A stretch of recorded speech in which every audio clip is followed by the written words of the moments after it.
uphume ezihambela ngezinyawo zakhe uFikile Mlomo emva kokuhlala e-Albert Luthuli izinyanga ezintathu elinde ukwenza i-operation.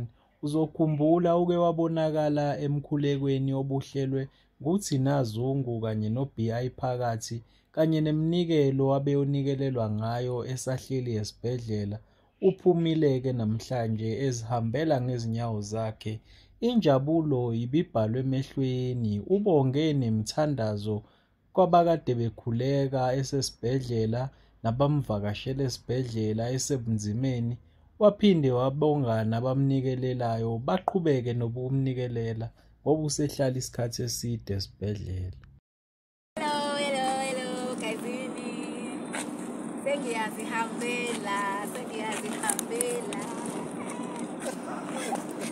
Sekushoda ukuthi ugqumeke.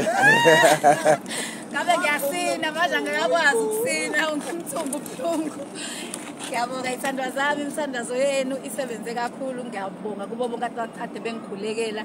Namhlanje ngiyayishiya i-Albert after 3 months ngiwala e-Albert. Ngiyabonga kakhulu uNkulunkulu nonke kade ningithandazela ninginikelela. uNkulunkulu anenze kahle, ngiyanithembisa ukuthi ngizonipha i-album emnandi ezonithobisa inhliziyo, nginibonge ngayo. Ngiyabonga kakhulu.